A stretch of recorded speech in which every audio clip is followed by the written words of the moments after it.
Le programme officiel du département d'État, la cérémonie historique va se dérouler en 2 temps et toutes les parties se sont accordées sur le détail protocolaire du programme qui devrait durer en tout 1h30.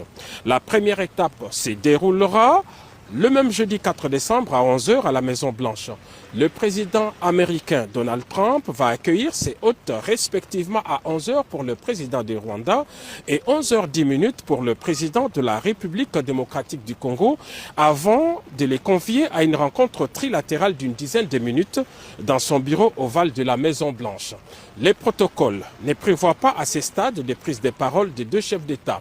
Seuls les ministres des Affaires étrangères de la République démocratique du Congo et du Rwanda accompagneront les 2 chefs d'État dans les bureaux du président américain.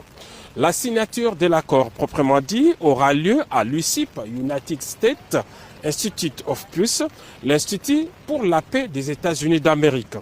Pour marquer les caractères solennels et historiques de cette signature, 8 chefs d'État ou leurs représentants y sont attendus en qualité de témoins de cet accord, en plus du président Donald Trump. Il s'agit des dirigeants de l'Angola, du Burundi, du Kenya, de l'Ouganda, du Togo, du Qatar, des Émirats arabes unis et du président de la Commission de l'Union africaine. En leur présence et devant les caméras du monde entier, les présidents Félix Tshisekedi et Paul Kagame vont apposer leur signature sur l'accord de paix, les mêmes documents qui avaient été signés le 27 juin dernier par le ministre des Affaires étrangères des 2 pays.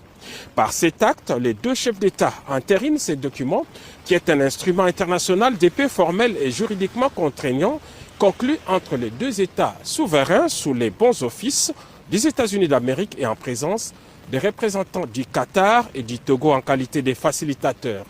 Il est prévu, à l'issue de cette cérémonie, les déclarations publiques de président Trump, Paul Kagame et Félix-Antoine Tshisekedi Tshilombo. À ce stade, on peut donc dire que la signature de cet accord est irréversible.